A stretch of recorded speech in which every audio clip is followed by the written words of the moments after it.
My name is Keli. I'm a graduate student at Yale University, and today I'd like to talk a bit more about necessary and sufficient conditions. Now, this video builds somewhat on the discussion of necessary and sufficient conditions in my previous video on the topic. That said, let's review quickly. To say that P is a necessary condition for Q is to say that Q is true only if P is true. We can put this in more ordinary terms, as one of our viewers did, by saying that P is necessary for Q because P being true is needed for Q to be true. To say that R is a sufficient condition for S is to say that if R is true, then S is true. In other words, R is sufficient for S because R is all you need to get S. R is enough to get S. Now, there are four possible combinations of necessity and sufficiency. We can have necessity and sufficiency together. We can have necessity but not sufficiency. We can have sufficiency but not necessity. And we can have a case where we have neither necessity nor sufficiency. Let's look at an example of each. Here's an example where we have a necessary and sufficient condition for some outcome. I walk into a fast food restaurant. I place an order for some French fries and pay for those fries. Now, my placing that order and paying for the fries is both necessary and sufficient for receiving them. Necessary because they're not going to give me the French fries unless I order them and pay for them. And sufficient because that's all I have to do. I just have to order them and pay for them, and I'll get them. Of course, there's a caveat here. In saying that ordering and paying for the fries is both necessary and sufficient, I'm making certain background assumptions. I'm assuming, for example, that there's not going to be a meteor hitting the restaurant in 2 seconds, because if that were the case, then my ordering the French fries and paying for them would not be sufficient for my receiving them, since the restaurant will be destroyed in 2 seconds before I can ever receive them. Similarly, I'm assuming that the restaurant isn't giving away free fries today. If they were, then my paying for the fries would not, in fact, be necessary for receiving them. Now, there's an important lesson here, which is that any time we assess the necessary and sufficient conditions for an outcome, we make these sorts of background assumptions. We take certain things for granted. Consider now a condition that's necessary but not sufficient. It's relatively easy to come up with these sorts of examples. All we have to do is come up with something that's needed for something else but not enough for it. A moderate degree of exercise, for example, is necessary for staying healthy. It's not sufficient because other things are necessary. A good diet, for example. What now about sufficient but not necessary conditions? Consider my dog, Teddy, who's really easy to make happy. Giving him a treat is sufficient to make him happy. It's not necessary, though, since there's lots of other ways to make him happy. Throwing a ball for him is also enough to make him happy. Or I could scratch his belly. All of these activities are sufficient for Teddy's happiness, since each of them is enough to make him happy.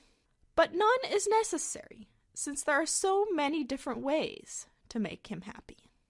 Finally, let's consider conditions that are neither necessary nor sufficient. Here's an example. I want a piece of cake. So I go into the kitchen and I mix a bunch of ingredients for the cake together in a bowl. Now that alone is not sufficient for my getting a piece of cake, because I still have to stir those ingredients, put them in a pan, put them in the oven, bake the cake. Mixing those ingredients is also not necessary for my getting a piece of cake. Why not? Well, because I could just as easily walk down the street and buy a piece of cake. Let's turn now to consider the question of why necessary and sufficient conditions are important. Why is it important that we be clear on this distinction? Well, one answer is that we tend to confuse necessary and sufficient conditions all the time, sometimes with harmful results. Here's an example pulled from real life.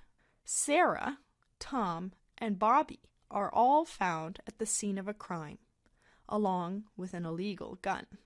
Sarah is charged with possession of the gun and brought to trial on that charge. Her attorney argues that Sarah's innocent because the gun actually belongs to Tom. Now, before the jurors deliberate, the judge tells them the following. If you decide that the gun belongs to Tom, then you must judge Sarah to be innocent. The jurors deliberate. They decide that the gun does not belong to Tom, and on that basis alone conclude that Sarah is in fact guilty. That is her illegal gun. Now, if we pause, we see the jurors made a huge mistake.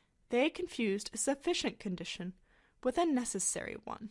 If the gun belongs to Tom, that's a sufficient condition for Sarah's innocence. It's not necessary, though. Sarah can be innocent even if the gun does not belong to Tom. There could be another reason for her innocence. For example, if the gun belongs to some third person, Bobby, for example.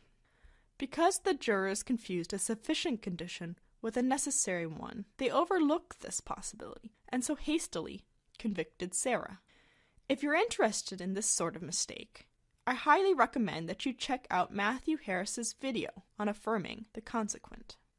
Now, a very different sort of reason that we're interested in necessary and sufficient conditions is that they can help us figure out what things are. To see how this works, consider a simple case. What sort of thing is a square? We can begin to answer this question by articulating all the necessary conditions for being a square. One necessary condition is that it's a plane figure. Another is that it have 4 sides. A third necessary condition is that those sides are equal and straight. And finally, it's necessary that it has 4 right angles. When we put all of these necessary conditions together, we get the sufficient condition for being a square. Indeed, we get the definition of a square. A square is a plane figure with 4 equal straight sides and 4 right angles. Now, of course, not all concepts are as easy to get a handle on as the concept of a square.